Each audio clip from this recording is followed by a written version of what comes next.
días, compañeros. Hoy les voy a hablar sobre qué es la prueba, de la instrucción de la causa. Del efecto determinista del proceso se manifiesta que la etapa instructoria, que conforme al artículo 388 del Código de Procedimiento Civil venezolano, este nos abre las puertas a la función de procurar al juez los medios necesarios para formar la convicción acerca de aquellos hechos trascendentes de la causa. Cuando hablamos de la determinación del objeto de la prueba, en este sentido abstracto, el objeto de prueba es todo aquello que se puede probar en general sobre lo que puede recaer la prueba. Por algunos autores, el objeto de la prueba son aquellos hechos, por otros las afirmaciones de las partes sobre los hechos. Cuando nos referimos a los medios de prueba, son aquellos elementos de juicio producidos por las partes o recogidos por el juez a fin de establecer la existencia de ciertos hechos en el proceso. Cuando hablamos o nos referimos a la prueba de los hechos, nos referimos a qué es la prueba.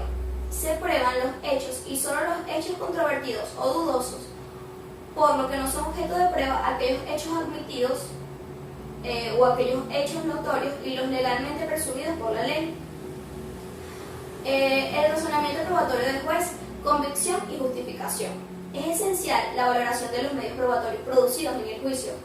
Es quizás la función más importante en el proceso, puesto que sobre todo esta base es la toma de la decisión final. En los hechos que no requieren pruebas son aquellos hechos convenidos, aquellos hechos sobre los cuales las partes hayan convenido conforme al artículo 398 del Código Procesal Civil, igualmente la ordenanza segundo de este artículo. Los mismos nos dicen que nos hablan sobre el laxo probatorio a los hechos narrados en el libelo, que hayan sido aceptados por el demandado. 2. Aquellos hechos notorios, que son aquellos hechos que son generalmente conocidos o admitidos, según el artículo 506 del CPC, en su última parte. Y por último, en el número 3 tenemos los hechos presumidos por la ley, que está reflejado en el artículo 1398 del Código Civil venezolano, donde se refiere que son aquellos que se presumen legalmente no debe ser probado por quien alegue a su favor tal hecho. Y por último, el número 4, que son aquellos hechos que constituyen afirmaciones o negaciones absolutas, indefinidas o indeterminadas. Por ejemplo, siempre, nunca o jamás. Cuando hablamos de la noción de carga procesal, según el artículo 506, son aquellas partes que tienen la carga de probar sus respectivas afirmaciones de hecho. Quien pida la ejecución de una obligación debe probarla, y quien pretenda que ha sido libertado de ella debe por su parte probar el pago o el hecho instintivo de la obligación. Noción de los medios de prueba según nuestra legislación. Cuando hablamos según nuestra legislación, nos referimos al artículo 395 del Código Procesal Civil, donde nos establece el principio de amplitud de los medios de prueba. Y a manera didáctica es posible, conforme a este artículo, clasificar aquellos medios de prueba en dos grandes grupos. En el primero tenemos los previstos expresamente en las leyes, por ejemplo, en el Código Civil, en el Código de Procedimiento Civil y en otras leyes de la República. Y en el segundo tenemos cualquier otros medios de prueba de los que quiera valerse las partes no prohibidos por la ley. Esta amplitud de medios probatorios es un derecho únicamente de las partes y no una facultad de los jueces.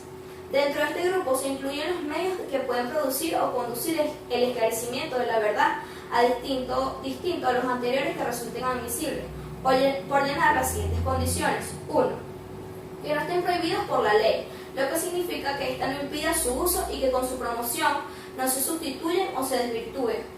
Esto es un previsto en la ley. 2. Que conduzcan a la demostración de las pretensiones, o sea, que sean científicamente idóneos. Y 3. Que se promueva aplicando por analogía las disposiciones del Código Civil. Cuando hablamos de oposición a los medios probatorios, nos referimos a aquella precisión que prevé un laxo de oposición a las pruebas después de su promoción para garantizar un mejor control de la legalidad y de la pertinencia de las mismas. Dentro de los 3 días siguientes al término de promoción, el contrario puede convenir sobre el hecho que se trate de probar. El adversario puede oponerse a tal medio de prueba por los siguientes motivos. 1. Por la ilegalidad motivada y 2. Por la impertinencia del medio probatorio. Siguiendo con el tema, nos referimos a la admisión de los medios probatorios, que este se encuentra reflejado en el artículo 398, que nos establece que dentro de los 3 días siguientes al vencimiento del término fijado, según el artículo anterior, el juez provinciará los escritos de prueba o demostrará los escritos de prueba, admitiendo los que sean legales y procedentes y desechando los que se aparezcan ilegales o impertinentes.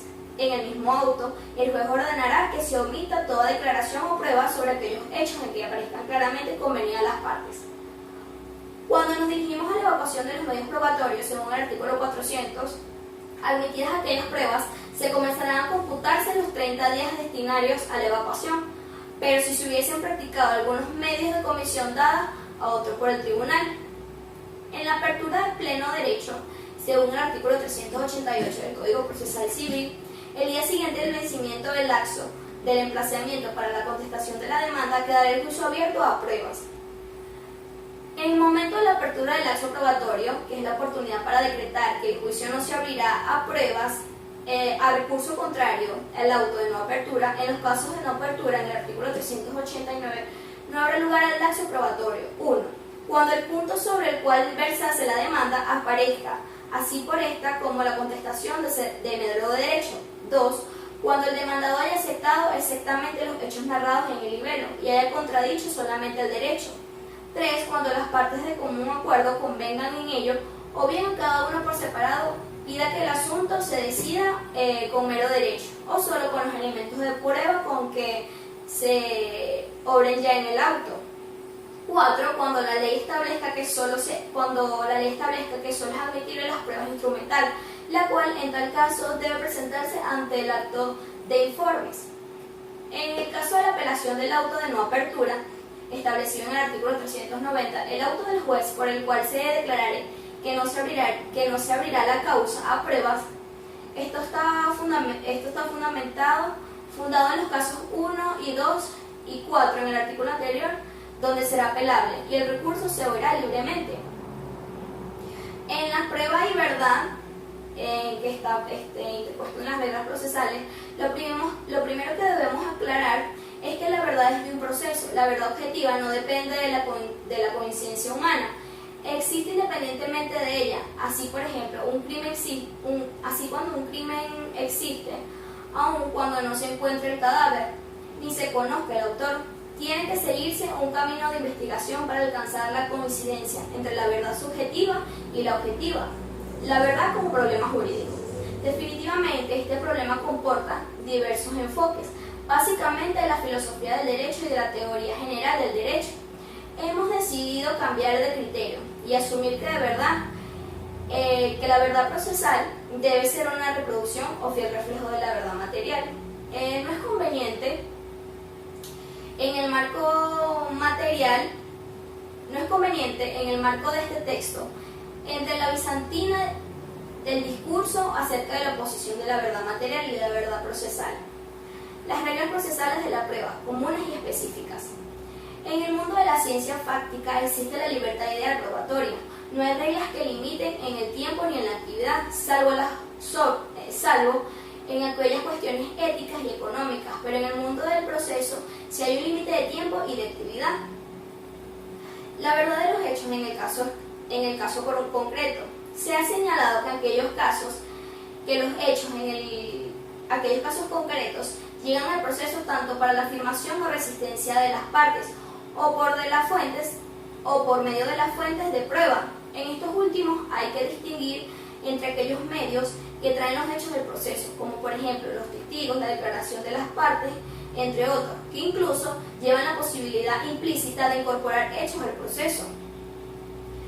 Para culminar, vamos a hablar sobre la sentencia, formación interna de la sentencia. Se ha dicho que la sentencia es aquel acto decisorio de un proceso de cognición. Eso significa que la misma se ha formado en un proceso complejo de conocimiento. La formación de la sentencia puede considerarse en su aspecto externo y un aspecto interno. Es posible asumir que la sentencia es un proceso de interpretación de hechos y aplicación del derecho. Tanto es un juicio lógico como una expresión de la voluntad, pero en su elaboración conciertan múltiples críticos que demuestran su carácter complejo.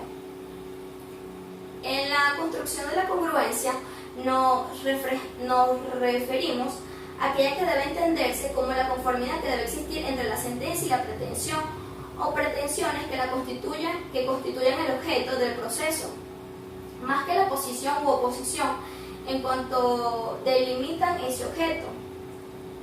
Gracias.